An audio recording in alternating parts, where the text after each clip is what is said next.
we'll start a discussion of patterns with the strategy design pattern. There are 23 design patterns in all. We'll take a look at all of them, and 23 standard design patterns. And the strategy design pattern is the one we're going to start with. And first, I'll begin by illustrating the problem it's designed to alleviate.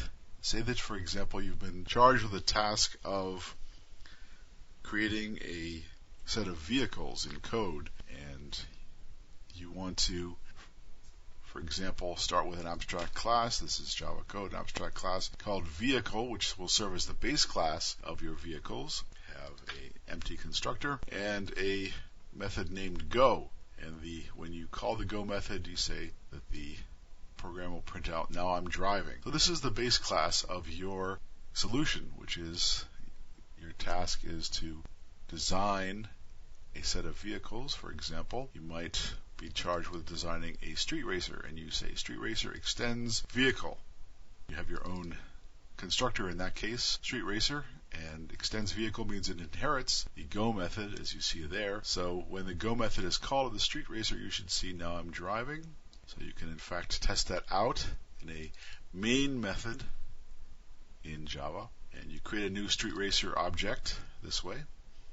And then the street racer object contains the go method, which is inherited from the vehicle class. So you can say streetracer.go. When you do, you see the output, now I'm driving. So far so good. And then you go on to create another vehicle, Formula 1. This is a new file for the Formula 1 file. This is going to be a Formula 1 race car, and it also extends the vehicle class. It has its own constructor like this, an empty constructor like that, as you see. You can then, in addition to creating a street racer object, you can create a Formula 1 object and then say formula1.go.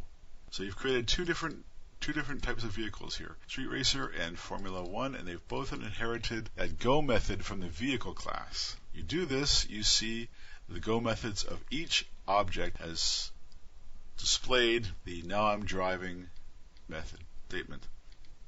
Now, however, you're asked to create a different type of vehicle, a helicopter.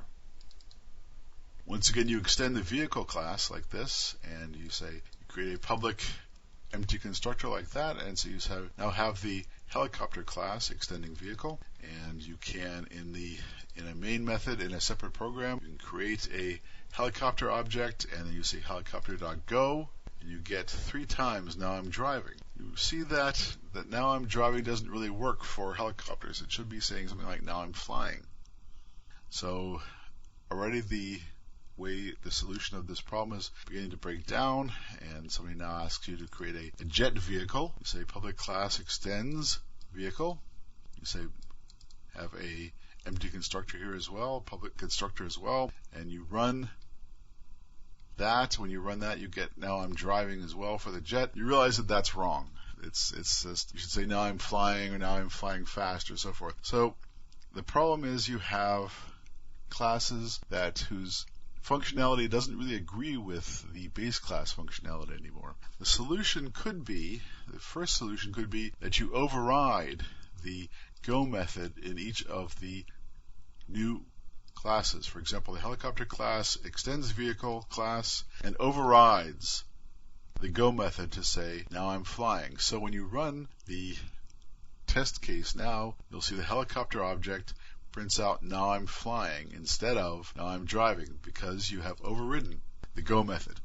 And the problem with that is, this is the problem that the strategy design pattern was designed to address. The problem with that is that you're now maintaining separate code for all your classes over various generations of inheritance. So if you have to override the base class's functionality in many different classes inherited from that base class, you have spread out your solution over many different generations of inherited classes, and that's a problem, because if your base class has volatile code which should be changed for subsequent inheriting classes, you don't want to have to edit all your inheriting classes to override that code all the time. This is the problem the strategy design pattern attends to, which is that you now have a situation where you have volatile code in your base class, and you don't want to have to override that code in all of the multiple generations of classes inheriting from that base class. This is the strategy design pattern. It attends to just this problem, which is you don't want to spread out your programming over many generations of inheritance. That's very hard to maintain. So we'll take a look at how the strategy design pattern fixes this problem next.